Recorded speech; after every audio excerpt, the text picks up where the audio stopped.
obsin darba. Jiruun jireenyi cibee jabaatus qaala'insi riskiin harka rabbiitii yoo faalames qilleensi. Qabaattu nyaattee bultaa yoo dhabdes hagabuu kee. Mootarii suufiin deemtaa rakkattummoo qullaa kee. Eenyummaa nama tokkoo baruun akkamiin cimaa. Galaana moo bishaanii isa kamtu siif timaa. Durii jiruun salphaadha yeroo jaalalli jiru. Amma barri faallaadha rasaasa waliif hiru. Nagaadha kamtu kamii akkamiin adda baastaa. Nagaadha kamtu kamii akkamiin adda baastaa. Hundumtu waliif horma akka daaraa fi paastaa. Guyyaan kee bor dhufaaree moo kan kaleessa darbee. Hiyyeessi komaaf du'aa dagatamee akka erbee.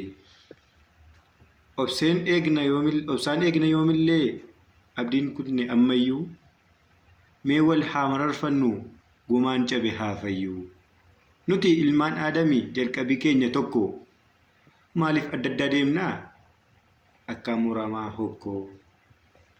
Rakkattullee rakkinaaf harkan laattu nan beeka. Wal hinaafuun salphinaa xiqqoo ittan akeeka. Wal hinaafuun salphinaa xiqqoo ittan akeeka. Mee kanarraa baradhu sheerii godhii dabarsii. Hiriyaa kee jaaladhu tokkummaa biyyaaf labsi. Fagos jiraadhu asis yoo ta'es biyya hormaa. Oromoon tokkoof tokko hundumtuu waliin hormaa.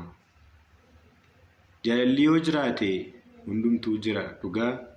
Qaala'insi hammaatus qabsoon durumaan jira.